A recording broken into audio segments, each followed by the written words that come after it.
Love the chase and the hunt, and I set the pace when I'm running. I always take what I want and I always give it 100. Don't need a bank, no I'm funded. Play the game like it's nothing. I'm always thankful for something. Don't take for granted, stay humble. Now wake up, it's time to look at the enemy. Look in the mirror if he is no friend to me. It's not. Don't forget to subscribe and push the notification bell for you not to miss our upcoming updates. Now let's get started. Bab 2556. Itu ide yang bagus, Felton. Itu rencana yang bagus. Bos Barat membenturkan telapak tangannya ke meja dengan penuh semangat. Dia bisa mengetahui nilai yang ada di dalam grup Bio Farma, dan jika keluarga Farmer bisa mendapatkannya, akan mudah bagi mereka untuk menguasai wilayah Barat. Ini adalah impiannya selama bertahun-tahun. Jika itu adalah konsekuensinya, seperti konsekuensi akan merusak reputasinya karena terlibat dalam perkelahian antar anak muda, konsekuensi tersebut menjadi harga yang kecil yang harus dibayar. Sedangkan ekspresi aneh muncul pada bos Selatan, dan dia membuka mulutnya dengan ragu-ragu. Di masa lalu, bos Selatan telah memikirkan hal yang sama dengan mereka dan mencoba mengambil alih grup Bio Farma. Pada akhirnya, bos Selatan gagal dan bahkan menyebabkan kehancuran keluarganya dalam prosesnya. Bos Barat dan Felton jelas-jelas mengulangi kesalahannya, namun bos Selatan ragu sejenak dan memilih untuk tidak menghentikan mereka. Bos Selatan datang ke wilayah Barat untuk mendapatkan dukungan dari bos Barat dalam melawan Iwan dan keluarga Gumelar, karena mereka mulai berencana untuk mengambil alih grup Bio Farma dan menjadikan Iwan sebagai musuh mereka. Hal ini sangat menguntungkan bos Selatan. Apalagi situasi saat ini berbeda dengan apa yang dia hadapi sebelumnya. Bos Selatan gagal mengambil alih grup Bio Farma terutama karena Iwan dilindungi oleh keluarga Gumelar dan keluarga Broto tersingkir sebagai hasilnya. Tanpa bantuan dari keluarga Gumelar, keluarga Broto mungkin tidak dikalahkan oleh Iwan sendirian. Namun situasi saat ini berbeda. Iwan malah datang ke wilayah Barat sendirian dan tidak lagi berada di bawah perlindungan keluarga Gumelar. Meskipun Iwan memiliki kekuatan energi potensial yang sangat kuat, tidak mungkin dia bisa mengalahkannya semua orang dengan itu. Bos Barat tangguh dan dengan semua praktisi bela diri yang kuat yang dimilikinya, Iwan mungkin akan binasa di wilayah Barat selama bos Barat mengejarnya dengan cara apapun. Setelah Iwan mati, itu adalah kesempatan buat bos Selatan bisa mendapatkan bantuan bos Barat untuk melawan keluarga Gumelar atau kembali ke wilayah Selatan untuk memulai dari awal lagi. Segalanya akan lebih mudah dan semua masalah akan terselesaikan. Semangatnya langsung terangkat dan harapan muncul dalam dirinya. Meskipun awalnya dia bermaksud melarikan diri, bos Selatan memutuskan untuk tinggal dan mengamati apakah dia bisa menggunakan bos Barat untuk melawan Iwan. Felton, bagaimana kalau ini? Atur seseorang untuk mencari tahu di mana Iwan tinggal. Aku akan mengirim praktisi bela diri di tahap alam yang muna dan dua lainnya di tahap semi alam yang muna untuk menangkapnya. Kalau begitu, kamu bisa berbuat sesukamu padanya. Bos Barat mengambil keputusan dengan cepat. Tentu, kata Felton. Felton tahu bahwa Iwan hanya berada di tahap akhir alam Augana. Bahkan jika Iwan memiliki kemampuan untuk mencapai tahap semi yang muna, dalam waktu singkat, dia hanya akan mampu mengalahkan mereka yang memiliki tingkat kekuatan yang sama. Nah, sekarang bos Selatan telah mengatur seseorang praktisi bela diri di tahap yang muna dan dua praktisi lainnya di tahap semi yang muna untuk menyingkirkan Iwan. Tidak mungkin Iwan bisa lolos. Bab 2557. Satu di alam yang muna dan dua lagi di tahap semi alam yang muna. Apa manfaatnya? Bos Selatan mencibir. Bos Selatan mengetahui kekuatan Iwan yang sebenarnya dan bahkan jika bos Barat menantangnya untuk bertarung, dia mungkin tidak akan mampu mengalahkan Iwan. Apalagi cuma mengirimkan 3 praktisi bela diri di level tersebut. Tidak mungkin mereka dapat menangkap Iwan. Namun, bos selatan tidak memperingatkan atau menghentikan bos barat atau memberitahunya tentang kekuatan milik Iwan. Begitu bos barat mengetahui kekuatan mengerikan Iwan, dia mungkin akan menyerah untuk mengincar Iwan atau grup Bio Farma. Ini bertentangan dengan kepentingannya. Dia tadinya berencana membiarkan bos barat gagal, dan begitu dia membenci Iwan, tidak ada cara baginya untuk berhenti. Setelah itu terjadi, bos selatan bisa bekerja sama dengan bos barat dan keluarga farmer untuk melenyapkan Iwan. Felton, ini sudah larut, kamu juga terluka. Jadi kembalilah ke kamarmu untuk beristirahat. Kita akan membahasnya besok. Bos barat tidak menyadari ekspresi aneh di wajah bos selatan dan tidak menyadari bahwa dia telah masuk ke perangkap jebakan bos selatan. Tunggu, ayah, ada hal lain yang perlu kukatakan padamu, Felton berkata sambil berpikir. Apa itu? Bos barat bertanya dengan bingung. Ini tentang ramuan surgawi. Jackson mempersembahkan ramuan surgawi untuk kita semua. Felton menjelaskan tentang bunga pelangi. Apa? Bos barat dan bos selatan terkejut. Mereka berdua tahu tentang ramuan surgawi. Jamu spiritual selalu langka baik di wilayah selatan maupun di wilayah barat. Oleh karena itu, mereka berdua terkejut bahwa ramuan surgawi akan muncul dalam karangan bunga kecil. Ini sungguh tidak nyata dan mereka tidak akan percaya jika mereka tidak mendengarnya dari Felton.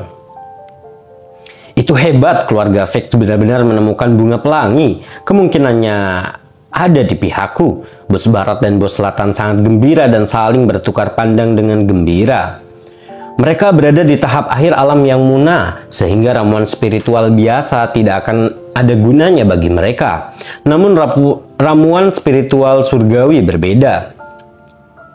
Ramuan surgawi dapat membantu praktisi bela diri di tahap yang munah untuk meningkatkan kekuatan mereka, dan jika mereka memperoleh bunga pelangi, mereka berdua mungkin dapat melewati hambatan dalam pelatihan mereka dan naik ke tahap puncak alam yang munah.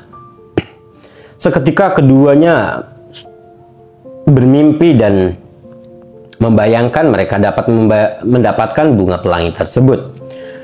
Bab 2558. Ayah, aku ingin membelikan bunga pelangi untukmu tadinya, tapi Iwan juga tertarik dan menawarkan 650 miliar untuk itu. Kita harus mengalahkannya. Kita tidak boleh membiarkan dia memilikinya, tambah Felton. Sebelum melanjutkan untuk menjelaskan apa yang terjadi. Baiklah, saya akan pergi ke keluarga Vex besok dan berbicara dengan tetua keluarga Vex. Saya yakin dia tahu apa pilihan bijak di sini, kata bos barat dengan percaya diri.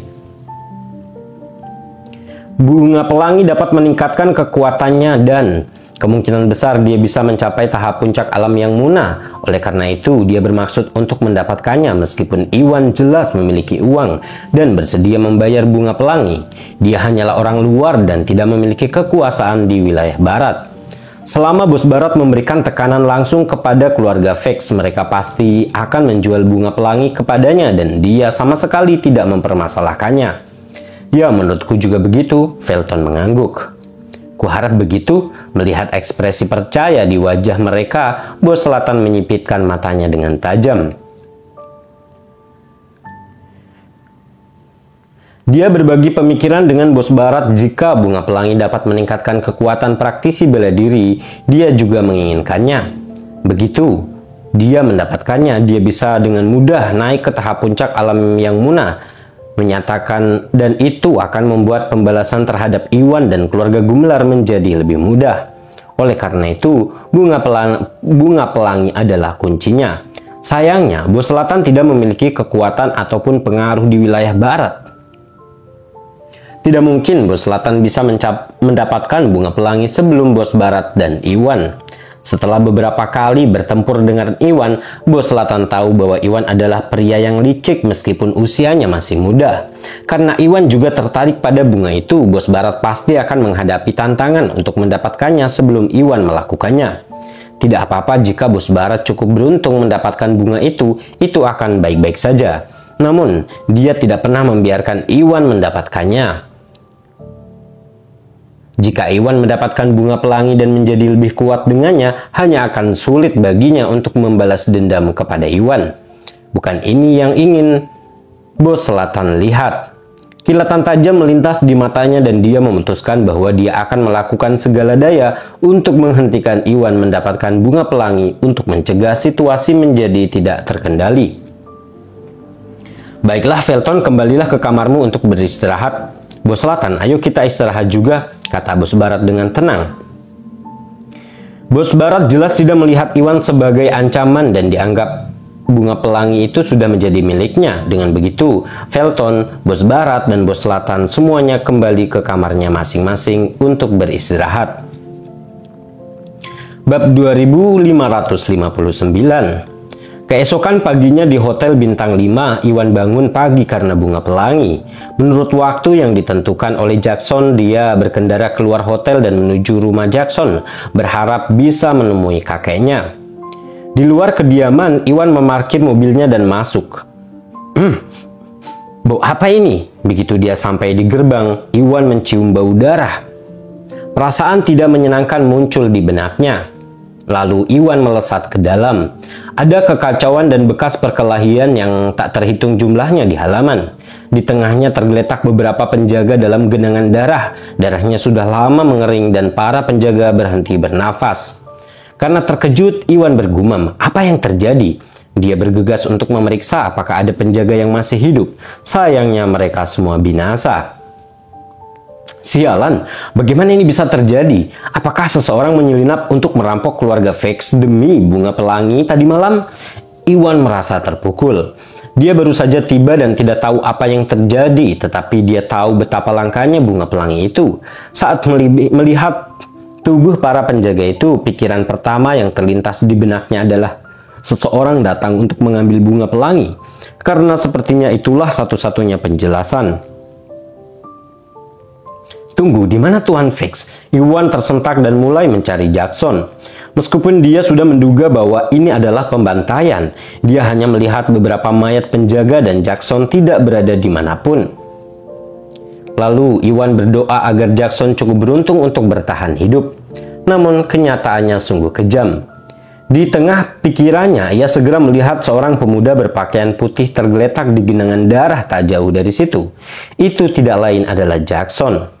"Sudah berakhir. Siapa yang melakukan ini? Sungguh kejam." Iwan bergegas mendekat dan hatinya tenggelam ketika dia memastikan bahwa itu memang Jackson. Saat bukit bunga tadi malam, Jackson mempersembahkan bunga pelangi kepada publik. Keluarga Vex adalah keluarga dokter yang telah mendapatkan reputasi untuk diri mereka sendiri. Sebagai putra tertua keluarga Vex, Jackson dikenal di kalangan elit dan semua orang yang hadir di bukit itu. Termasuk Felton tahu bahwa ada aturan dalam berbagai hal. Bahkan jika beberapa dari mereka ingin mendapatkan bunga pelangi, mereka hanya dapat melakukannya melalui jalur yang tepat dan tidak boleh sama sekali melakukan pembunuhan atau perampokan. Pembunuhan tidak pernah ditoleransi oleh organisasi Drakmar dan bahkan jika beberapa dari mereka memiliki ide untuk mencuri bunga pelangi, mereka hanya berani menggunakannya.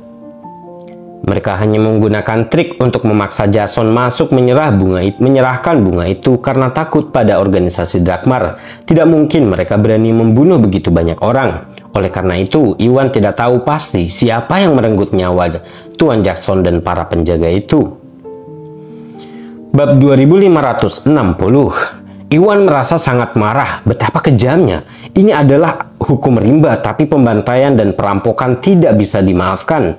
Jika pelakunya hanya ingin mendapatkan bunga pelangi, hal itu tidak bisa dimaafkan. Namun, siapapun yang melakukan pembunuhan banyak orang tak bersalah dengan kejam, menjadikan mereka seperti penjahat mengerikan manapun dalam daftar kriminal. Sebagai anggota organisasi Drakmar, Iwan tahu bahwa dia bertanggung jawab untuk menegakkan hukum. Selain itu, bunga pelangi itu sangat penting, baik secara resmi sebagai anggota organisasi Drakmar ataupun secara pribadi. Iwan tidak bisa berpangku tangan dan membiarkan pelakunya kabur. Iwan menahan amarahnya dan berjongkok di samping Jackson untuk memeriksa tubuhnya berharap menemukan petunjuk tentang pelakunya. Oh, apakah ini alat pertahanan di tahap alam Augana?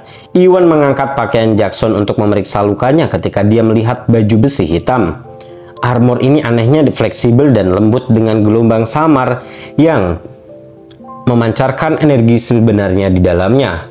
Iwan lalu menyentuhnya dan segera menyadari bahwa itu adalah harta karun di tahap menengah alam Augana. Ini kemungkinan besar diberikan kepada Jackson oleh keluarganya untuk melindunginya. Sayangnya, pelakunya terlalu tangguh dan armornya jelas gagal menangkis serangan tersebut. Pelakunya merobek pertahanan armor itu dengan satu pukulan, meninggalkan bekas telapak tangan yang jelas di dada Jackson yang kemungkinan besar akan merenggut nyawanya. Ini adalah cedera yang fatal. Iwan terus memeriksa Jackson ketika dia tiba-tiba menyadari detak jantungnya yang lemah. Hah? Ada detak jantung? Apakah dia masih hidup? Iwan membeku dan langsung gembira. Dia awalnya mengira Jackson telah binasa seperti para penjaga. Yang mengejutkan, ternyata armor tersebut berhasil menangkis beberapa dampak dan Jackson beruntung cukup untuk bertahan. Iwan sangat terkejut, tidak berani menunda. Iwan segera mengetuk beberapa titik di sekitar dada Jackson untuk melindungi jantungnya dan mencegah cederanya. Setelah selesai, dia bersiap untuk mulai menghidupkan kembali Jackson. Namun sebelum Iwan bisa melakukannya, sesuatu yang tidak terduga telah terjadi. Saat itu sebuah mobil mewah berwarna hitam melaju dan berhenti di halaman. Pintu mobil terbuka dan seorang lelaki tua berusia 70 tahun dan juga seorang lelaki parubaya dan juga ada dua lelaki tua berwajah tangguh melangkah keluar. Orang tua pertama yang keluar tidak lain adalah kepala keluarga Vex, namanya Roman. Di belakangnya ada Romy dan dua tetua keluarga Vex.